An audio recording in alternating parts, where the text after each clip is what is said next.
పశ్చిమ గోదావరి జిల్లా పెనుగొండ మండలంలోని నడిపూడి గ్రామంలో ఉన్న స్వయంభూ సుబ్రహ్మణ్య క్షేత్రం గురించి ఇప్పుడు మనం తెలుసుకుందాం. పూర్వం ఈ గ్రామంలో గోదావరిపాయ ప్రవహిస్తూ ప్రకృతి అందాలతో అలరారుతూ ఉండేది. ఋషులు మునులు విశేషంగా ఈ ప్రాంతంలో తపమాచరిస్తూ ఉండేవారు. వేద ఘోషలతో భక్తి స్తోత్రాలతో ఈ ప్రాంతం మారుమ్రోగిపోతూ ఉండేది. నది పూడిపోయి ఈ ప్రాంతం నదిపూడిగా పేరు పొందింది. కాలక్రమంలో ఈ పేరు నడిపూడిగా స్థిరపడింది.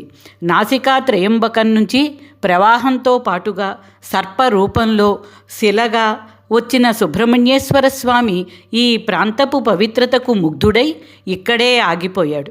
ఒక భక్తునికి కలలో కనిపించి తన రాకను గురించి చెప్పి తనకు గ్రామోత్సవం చేసి అరటి దొప్పలతో చేసిన రథంపై ఊరేగించమని, రథం ఆగిపోయిన చోట ఆలయం నిర్మించి తనను పూజించమని చెప్పాడు.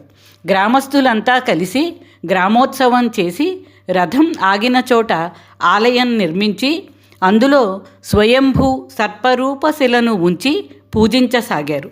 ఈ సంఘటన బ్రిటిష్ వారి పరిపాలనా కాలంలో కాటన్ దొర బ్యారేజీ కట్టక ముందు జరిగింది. తరువాతి కాలంలో 1973వ సంవత్సరంలో వల్లీ దేవసేన సమేత సుబ్రహ్మణ్యేశ్వర స్వామి మూర్తులను మూల విరాట్టులుగా గుడిలో ప్రతిష్ఠించారు.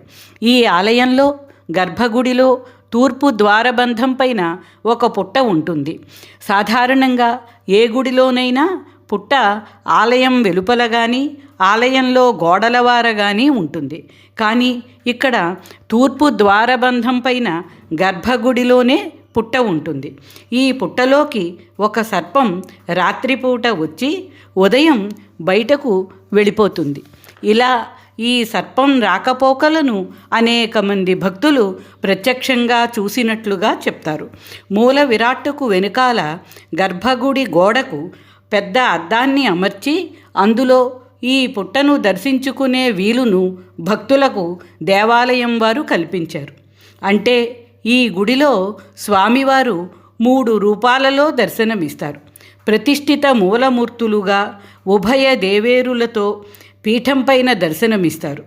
గర్భగుడిలో మూలమూర్తులు ఉన్న పీఠాన్ని ఆనుకొని ముందువైపు స్వయంభూ సర్పరూప శిలాకృతిలో కూడా స్వామి దర్శనమిస్తారు. అలాగే గర్భగుడిలో తూర్పు ద్వారబంధం పైన ఉన్న పుట్టలో సజీవ సర్ప రూపంలో దర్శనమిస్తారు. అన్ని సుబ్రహ్మణ్యేశ్వర ఆలయాలలోనూ మార్గశిర షష్ఠి నాడు స్వామికి కళ్యాణం జరుగుతుంది. కానీ ఈ ఆలయంలో సుబ్రహ్మణ్య షష్ఠి నాడే కాక ఆ ముందు రోజు అంటే పంచమి నాడు కూడా కళ్యాణం జరుగుతుంది. అంటే సంవత్సరానికి 2 కళ్యాణాలు జరుగుతాయి. స్వయంభూ సర్పరూప శిలామూర్తిని ఉద్దేశించి ఒక కళ్యాణం, ప్రతిష్ఠిత మూర్తులను ఉద్దేశించి మరొక కళ్యాణం జరుగుతాయి.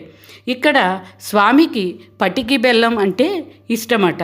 అందుకని ఈ ఆలయంలో విశేషంగా పటికి బెల్లం నివేదన చేస్తారు.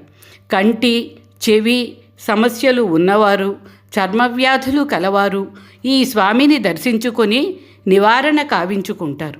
సంతానం లేనివారు ఈ ఆలయాన్ని దర్శించి స్వామి అనుగ్రహంతో సంతానాన్ని పొందుతారు.